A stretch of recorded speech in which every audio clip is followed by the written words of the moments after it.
When we talk about the different things you can do with the driveway that's in the process of getting bad or it's already there, the options you have in front of you are sometimes an overlay to put new asphalt on top of what you have, but many times, if the base is in bad shape, there's maybe dirt coming through, mud coming through from underneath, or there's just cracks literally everywhere that when we do an assessment, we think that really they might just continue coming through a new layer of asphalt. Your options are to remove and replace that driveway or parking area. As you can imagine, that is not an inexpensive thing to do, and yet it's really important to consider that in your budget as you move towards that day.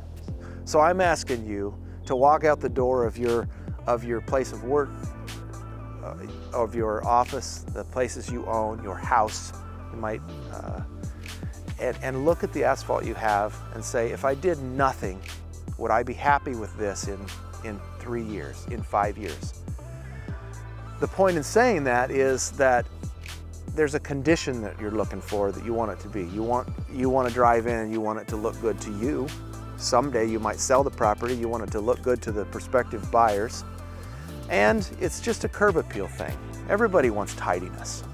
I guess the point I'm making is that let's take a look at it, do a little assessment ourselves, and start saving a little bit for that project that may come up where we need to remove and replace your driveways. There's a couple ways we do that. We dig it out with an excavator. Sometimes we use other pieces of equipment to remove it.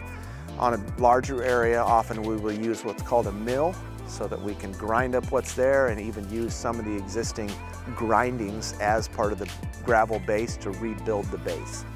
So we could also recycle some of your own driveway to rebuild your driveway.